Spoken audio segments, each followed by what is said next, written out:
Hi everyone, my name is Lynn McPhee, and I thought I would introduce myself first.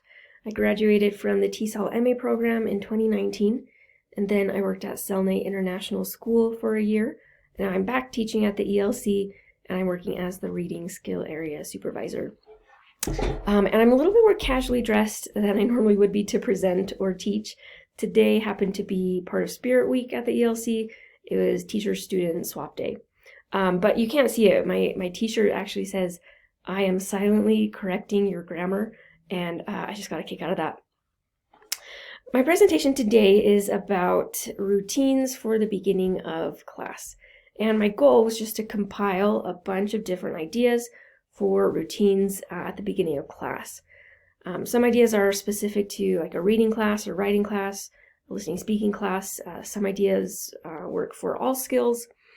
And I'll also talk about some ideas, how they could work online or in person. In addition, some of these ideas are routines that I have used or am currently using, so I'll share my experiences with them. But some are ideas that I would like to try. I'm also fairly confident that a lot of you have tried a lot of these ideas before, so I'm going to save a few extra minutes at the end of this presentation for anyone listening to share their ideas and tell us what's worked for you. So I thought I'd start off with this quote about the importance of routines. It says, "When there are clear and relevant class routines, learners are more focused on learning and learning anxiety diminishes." And I think that's true, especially now when there's a lot of things up in the air. Maybe classes are in person one day, on Zoom the next. Some students may be online, some in person. Things are just kind of up in the air this semester. We don't really know how everything is going to work. And so I think the more that students are able to expect and know what's happening, then the less anxiety they feel, and the more they're able to focus cognitively on actually learning.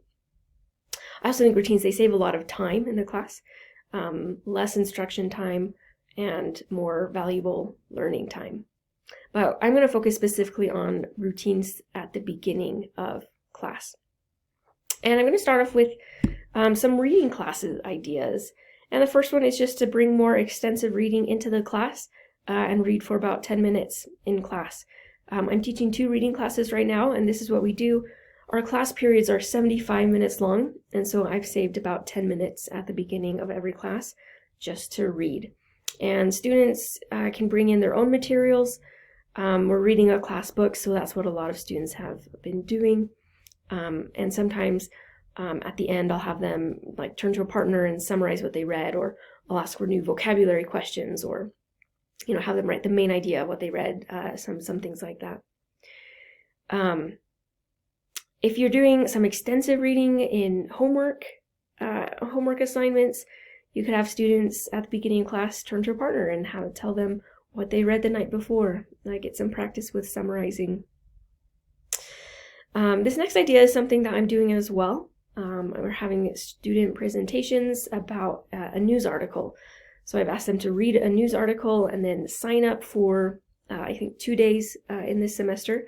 On their day, they just come up to the front of the class and they tell us about the news article that they read. Another idea, share a quote about reading. There's a lot of great quotes out there. Could be, there's a lot of inspirational quotes. There's a lot of opportunities for vocabulary activity routines. There's a lot of different ideas about that. Some specific ideas are working on phrasal verbs. That's always useful for students. Having a phrasal verb of the day or so on. Compound words could also be helpful, possibly for lower proficiency levels. For writing classes, here's some ideas. Fluency writing journal. This could look a lot of different ways. It could be online. It could be on paper. It could be writing about a prompt. It could be writing about a picture, describing the picture, things like that. Just any sort of fluency writing. In addition, especially if you have a topic of the day, you could show or bring an object and have students write down everything they know about a certain object.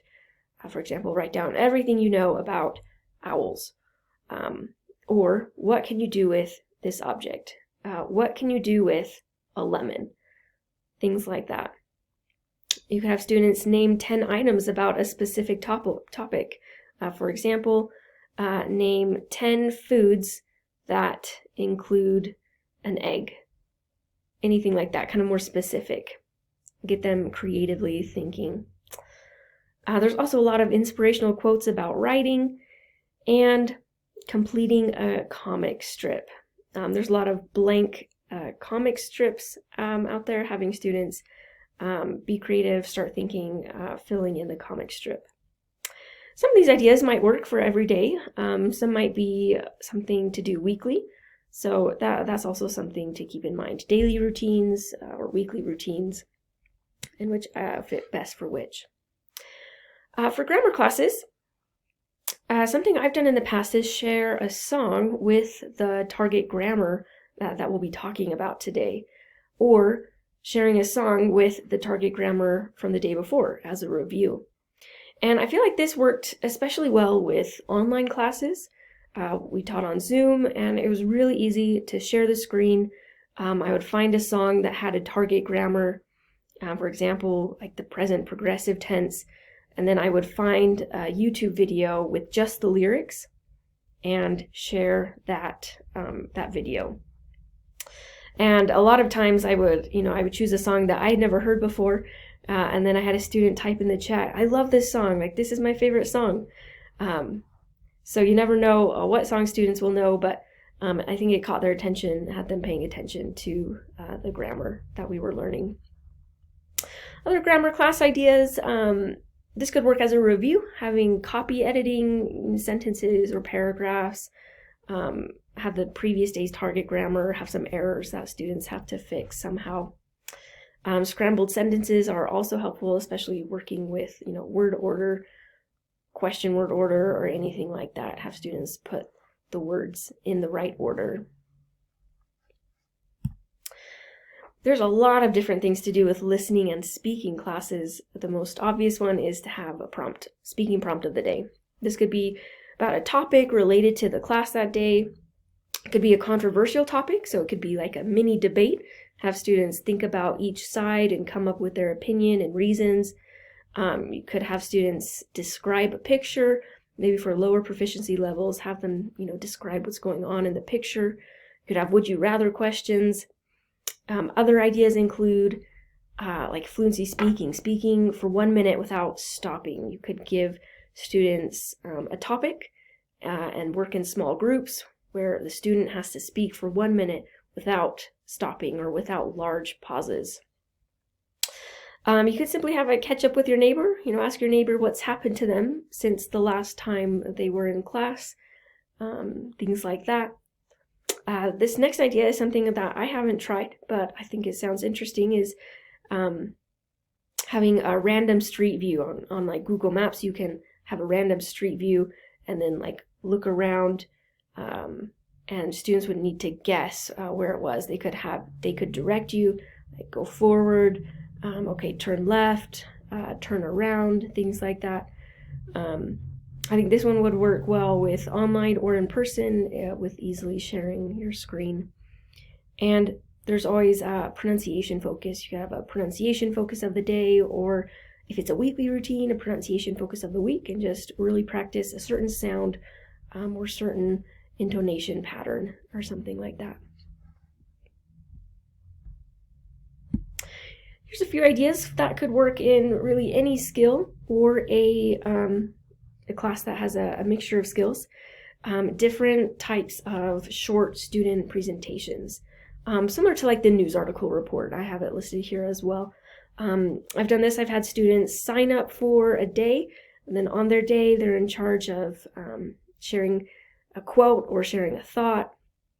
It could be a show and tell, have students bring something and show and tell it about the class.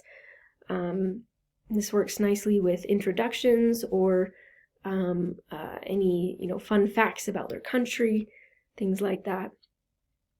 Another idea that I've used quite a bit is a get to know you question. And with the get to know you question, I've had students really enjoy this in the past. It's helped students get to know each other in the class better, create that, camaraderie. And every day I would have a different get to know you question. Completely random questions.